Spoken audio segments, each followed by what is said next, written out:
बिस्मिल्लाहिर्रहमानिर्रहीम। Dear students, अस्सलाम वालेकुम। जैसे कि PSY 516 स्टैटिस्टिक्स इन साइकोलॉजी का कोर्स की असाइनमेंट जो है वो ओपन हुई है और उसकी जो ड्यू डेट है 5 मई 2025 है और लेसन नंबर 9 से ये असाइनमेंट आई है और लेसन नंबर 9 का जो टॉपिक है मेजर ऑफ सेंट्रल टेंडेंसी है। अगर हम लेसन नंबर 9 विज़िट करते हैं तो देखते हैं क्या शो होता है। तो ये लेसन नंबर 9 मैंने विज़िट कर लिया है। तो मेजर ऑफ सेंट्रल टेंडेंसी जो कि लेसन नंबर 9 का एक ओवरऑल एक लेसन का नाम है और ये इन द स्टार्टेड आपको असाइनमेंट में टॉपिक क्या है, measure of central tendency cover किया, मतलब कि पूरा का पूरा लेसन नंबर 9 जो है इस असाइनमेंट में कवर हुआ है। तो इस असाइनमेंट का जो सोल्यूशन है मैं आप स्टूडेंट्स को बताऊंगा, लेकिन सोल्यूशन बताने से पहले मेरी रिक्वेस्ट है आप स्टूडेंट्स से, अगर आपने इन साइकोलॉजिस्ट कम्युनिटी यूट्यूब चैनल को सब्सक्राइब नहीं किया तो kindly please psychologist community YouTube channel को सब्सक्राइब कर दें, वीडियो को लाइक करें, क्लासमेट के साथ शेयर करें ताकि उनको भी असाइनमेंट का सोल्यूशन मिल सके। इसके अलावा अगर आप मॉडर्न और इस्लामिक साइकोलॉजी को जानना चाहते हैं तो inner Psychoflix YouTube channel powered by psychologist community, इसी वीडियो के डिस्क्रिप्शन में आपको इनर साइकोफ्लिक्स यूट्यूब चैनल का लिंक भी मिल जाएगा। और आप हमें इंस्टाग्राम, टिकटॉक, ट्विटर और फेसबुक में भी फॉलो कर दे, प्लीज़ कर देना फॉलो। इसी वीडियो के डिस्क्रिप्शन में आपको इंस्टाग्राम, टिकटॉक, ट्विटर और फेसबुक का लिंक भी मिल जाएगा। लेसन नंबर 9 से जैसे कि असाइनमेंट आई है और लेसन की मतलब कि अगर लेसन नंबर 9 ओवरऑल विज़िट किया जाए तो इसमें ना 4 मेजर या 3 मेजर टॉपिक है। एक मीन का टॉपिक है, उसके बाद फिर वेटेड मीन है और वेटेड मीन के बाद mean from graphic grouped data है और मीडियन है और मीडियन के बाद जो है वो मोड है और मोड के बाद भी जो है ये कवर हो जाता है। ओके, तो वेटेड जो मीन है ऑलमोस्ट जो है वो वेट से ही, मतलब कि क्वेश्चन जो है वो खुद ही बता रहा होगा कि ये वेटेड मीन है। ओवरऑल अब सिनेरियो की तरफ आते हैं, असाइनमेंट के सॉल्यूशन की तरफ आते हैं। और असाइनमेंट के सॉल्यूशन को डिस्कस करने से पहले मैं असाइनमेंट के ऑब्जेक्टिव्स और साथ में आपको क्या क्या इस असाइनमेंट में रिक्वायरमेंट्स मांगी गई हैं वो सारी डिस्कस करूंगा और सॉल्यूशन भी शेयर करूंगा और सॉल्यूशन भी आप स्टूडेंट्स को समझाऊंगा।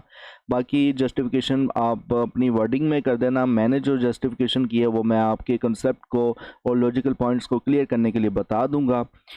तो असाइनमेंट्स की ऑब्जेक्टिव्स में इन द स्टार्टेड आपको बताया गया है कि इस असाइनमेंट को कंप्लीट करने के बाद स्टूडेंट्स अच्छी तरह मीन, मीडियट और मॉड को समझ सकेगा जो कि मेजर ऑफ सेंट्रल टेंडेंसी में आते हैं। अब देखिए इसमें वेटेड मीन का नहीं जिक्र, इसमें इस असाइनमेंट में 3 ही पार्ट्स हैं, मीन, मीडियट और मॉड। ठीक है, वेटेड मीन निकल गया हुआ, जबकि लेसन नंबर 9 में वेटेड मीन भी मेंशन है। ओके, तो इसका मतलब कि जितने भी सिनेरियो है या जितने भी सिनेरियो है हर एक सिनेरियो कहीं ना कहीं मीन से बिलोंग करता है या मीडियन से या मॉड से। अच्छा, अब इस असाइनमेंट का काम क्या है, नीचे ना कुछ आपको ना सिनेरियो दिए गए हैं, मतलब कि डियर स्टूडेंट्स नीचे आपको ना कुछ सिनेरियो दिए गए हैं जो कि लेसन नंबर 9 में आपको सिखाए गए हैं, सेंट्रल टेंडेंसी के मेथड से रिलेटेड हैं। आपका काम है नंबर 1 पे हर सिनेरियो के लिए ना सही मेथड, मतलब कि मीन, मीडियट या मॉड का नाम जो है वो लिखा है, इसके मतलब कि आइडेंटिफिकेशंस करनी है और फिर बताना है जस्टिफिकेशंस को, अपने वो मेथड क्यों चूज़ किया है। सपोज अगर मीन चूज़ किया तो क्यों चूज़ किया हमने इस सिनेरियो के लिए, तो जस्टिफिकेशन अपनी वर्डिंग में देनी है। ओके, तो अब मैं आता हूँ असाइनमेंट के सॉल्यूशन की तरफ और असाइनमेंट का सॉल्यूशन आपको स्क्रीन पे शो हो रहा होगा। असाइनमेंट के सॉल्यूशंस की बात करें तो in the started first scenario में आपको बताया गया कि डॉक्टर मोहसिन न्यू दवा का स्ट्रेस पर ना काम करने का असर देखना चाहते हैं। 10 लोगों से उनका स्ट्रेस लेवल मतलब कि 1 से 10 तक जो है वो पहुंच गया और 6 से 7, अब 7 से 5, 5 से 8, 8 से 6, 6 से 5 और 5 से 9 और 7, फिर धन के बाद 6। वो चाहते हैं कि एवरेज स्ट्रेस लेवल कैलकुलेट किया जाए कि कितना स्ट्रेस लेवल टोटली जो है वो देखने को मिल रहा है। तो ज़ाहिर सी बात है कि average is mean that mean consider किया होता है, जहाँ पे total level of average points के किए जाएँ तो भी मीन कंसीडर होता है। क्यों कंसीडर होता है? मैंने जस्टिफिकेशन में बताया कि मीन इसलिए कंसीडर होता है कि यहाँ ना तमाम स्ट्रेस स्कोर्स को ना ऐड करके टोटल एवरेज और फिर नंबर ऑफ पार्टिसिपेंट्स मतलब 10 से डिवाइड होगा। लेसन नंबर 9 के मुताबिक जब सब नंबर्स के का एवरेज लेना हो ना तो मीन का मेथड यूज़ होता है। ओके तो स्नैरियो नंबर 2 की बात की जाए तो यूनिवर्सिटी स्टूडेंट्स का सर्वे कर यूनिवर्सिटी है वो स्टूडेंट्स का ना सर्वे कर रही है और ताकि ना सबसे पॉपुलर स्पॉट पता चले और स्टूडेंट्स में से रिजल्ट क्या था। 40 स्टूडेंट ने सॉकर को प्रेफर किया, 30 ने बास्केटबॉल को, 20 ने टेनिस को, 10 ने क्रिकेट को पसंद करते हैं स्टूडेंट्स। ओके तो ये ना मोड है। क्यों मोड है? क्योंकि मैं जस्टिफिकेशन में बता रहा हूँ कि यहाँ हम सबसे ज़्यादा रिपीट होने वाली चॉइसेस जो सबसे ज़्यादा स्टूडेंट्स को पसंद आई फाइंड करने हैं। लेसन नंबर 9 के मुताबिक जब सबसे कॉमन चीज़ें ढूंढनी हो तो ना मोड यूज़ होता है, ख़ास तौर पे जब डाटा कैटेगरीज स्पॉट में हो। ओके और स्नैरियो नंबर 3 की बात की जाए तो स्नैरियो नंबर 3 में आपको मिस्टर नवीद ने ना 11 स्टूडेंट्स के ना टेस्ट स्कोर्स दिए हैं और कहा कि स्कोर्स को ना छोटी से बड़ी तरतीब में ना अरेंज करो और बीच का जो स्कोर है वो निकालो ताकि ना एक्सट्रीम मतलब बहुत ज़्यादा या बहुत कम स्कोर्स का असर कम हो। अब ज़ाहिर सी बात है कि जब बीच की वैल्यू निकाली जाती है तो डाटा को असाइन किया जाता है, मतलब कि उसको पहले असेंडिंग ऑर्डर में लाया जाता है, फिर बीच की वैल्यू डिफाइन की जाती है और ये सारा कॉन्सेप्ट किसका है? मीडियन का है।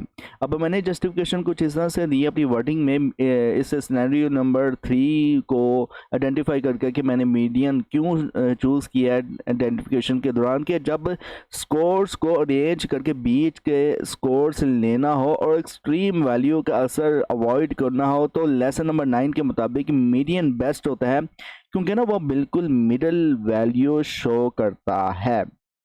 सिनेरियो नंबर 4 इसमें ना बताया गया कि रिसर्चर्स ने ना 15 स्टूडेंट्स के मैथ टेस्ट स्कोर से कलेक्ट किए हैं और जिनकी रेशियो है 5, 8, 7, 6, 9, 5, 6, 7, 8, 7, 9, 6, 5, 7, 6। रिसर्चर्स चाहता है कि तमाम स्कोर्स का एवरेज पता चले।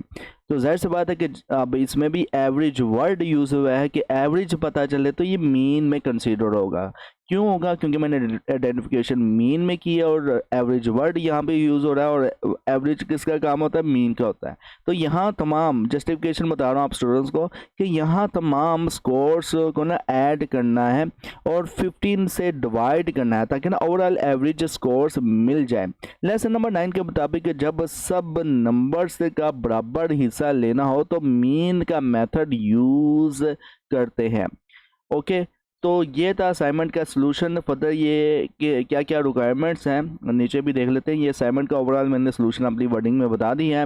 अच्छा मार्किंग स्कीम है आइडेंटिफिकेशंस की जो है वो 2 है तो 4 सिनेरियो है तो 2 मल्टीप्लाई 4 8 मार्क्स बनते हैं। जस्टिफिकेशन 3 नंबर की है तो इस तरह से ये 4 सिनेरियो की बेस पर ये 12 मार्क्स बनते हैं। टोटल जो असाइनमेंट है वो 20 नंबर की है और इस असाइनमेंट के नोट में बताया गया है कि स्टूडेंट को एक्स्ट्रा टाइम या ग्रेस पीरियड अगर दिया जाता है वो यूजुअली आपको अब डिफ़िकल्टी टाइम्स के लिए दिया जाता है या इमरजेंसी की सूरत में दिया जाता है ताकि आपको अपनी असाइनमेंट जो है वो सबमिट करा सके। ओके और जो एक्स्ट्रा टाइम होगा मतलब कि ग्रेस डे के बाद तो वो जो है वो आप इमरजेंसी की सूरत में ही यूज़ कर सकते हैं, लेकिन ये आपके लिए ज़रूरी है कि आप इस चीज़ से बचें और ड्यू डेट से पहले अपनी असाइनमेंट को सबमिट करें। इंपॉर्टेंट कुछ इंस्ट्रक्शंस दी गई है कि आपने डेडलाइन से पहले इंश्योर करना है और ड्यू डेट से पहले अपनी असाइनमेंट फिलअप करनी है और जो असाइनमेंट है वो ईमेल के ज़रिए, अक्सर स्टूडेंट क्या होते हैं कि हम टिकट जनरेट करके असाइनमेंट भेज देते हैं या फिर ईमेल जो कोर्स का सुपरवाइज़र है, इंस्ट्रक्टर है, उसको हम ईमेल कर देते हैं असाइनमेंट तो देन कंसीडर होगा। ऐसा नहीं होता। सम टाइम अब कुछ कोर्स के सुपरवाइज़र या इंस्ट्रक्टर ही ऐसे होते हैं, वो रिजेक्ट कर देते हैं और कहते हैं कि आपको असाइनमेंट में बाकायदा मेंशन किया हुआ है कि असाइनमेंट एक्सेप्ट नहीं होगी ईमेल के थ्रू जो भेजी जाएगी after the due date. Okay, उसके बाद कुछ फॉर्मेटिंग गाइडलाइंस दी गई हैं और ये हर असाइनमेंट में मेंशन होती है कि असाइनमेंट में आपने एरियल जो स्टाइल है वो यूज़ करना है, टाइम्स न्यू रोमन का, और फ़ॉन्ट्स जो साइज़ है वो 12 वाला चाहिए। एमएस ऑफिस जो है वो कोई भी वर्जन यूज़ कर सकते हैं और ब्लैक या ब्लू कलर जो है वो असाइनमेंट की राइटिंग में यूज़ कर सकते हैं ओवरऑल। तो ये कैजुअल जो है ना ये फॉर्मेटिंग गाइडलाइंस ये आपको हर असाइनमेंट में देखने को मिलेगी। ठीक है, ओवरऑल रूल्स ऑफ मेकिंग ये ऊपर वाले कुछ जो आपको फॉर्मेटिंग गाइडलाइंस दी गई है ना, तो उसी को कुछ ना पॉइंट आउट करके नीचे भी मेंशन कर दिया गया, रिपीट थोड़ा सा कर दिया गया। ठीक है, मतलब ये है कि इसमें आप किस तरह से इस असाइनमेंट को बना सकते हैं। इसमें आप इंटरनेट का भी इस्तेमाल कर सकते हैं, बुक्स और जर्नल्स का भी इस्तेमाल कर सकते हैं, लेकिन कॉपी नहीं कर सकते। ठीक है, आप कॉपी पेस्ट करेंगे तो प्लेजरिज्म का इशू आ जाएगा। इसी तरह जो है वो असाइनमेंट जो है ड्यू डेट से पहले जो है वो एक्सेप्टेड है और जो है वो ये रूल भी बना मेंशन किया हुआ है। ओवरऑल ये आप तो इजीली पढ़ के अंडरस्टैंड कर सकते हैं, इसको डिस्कस करने का पर्पस नहीं है। मेन डिस्कस करने का पर्पस जो था वो मैंने असाइनमेंट के सॉल्यूशन में सॉल्यूशन को डिफाइन करते आप स्टूडेंट्स को बता दिया। तो मिलते हैं किसी असाइनमेंट से, जीडीबी या क्विज़ेस या शो लेक्चर्स की सीरीज़ में या किसी अच्छी वीडियो में। Till then thank you so much. अल्लाह हाफिज़।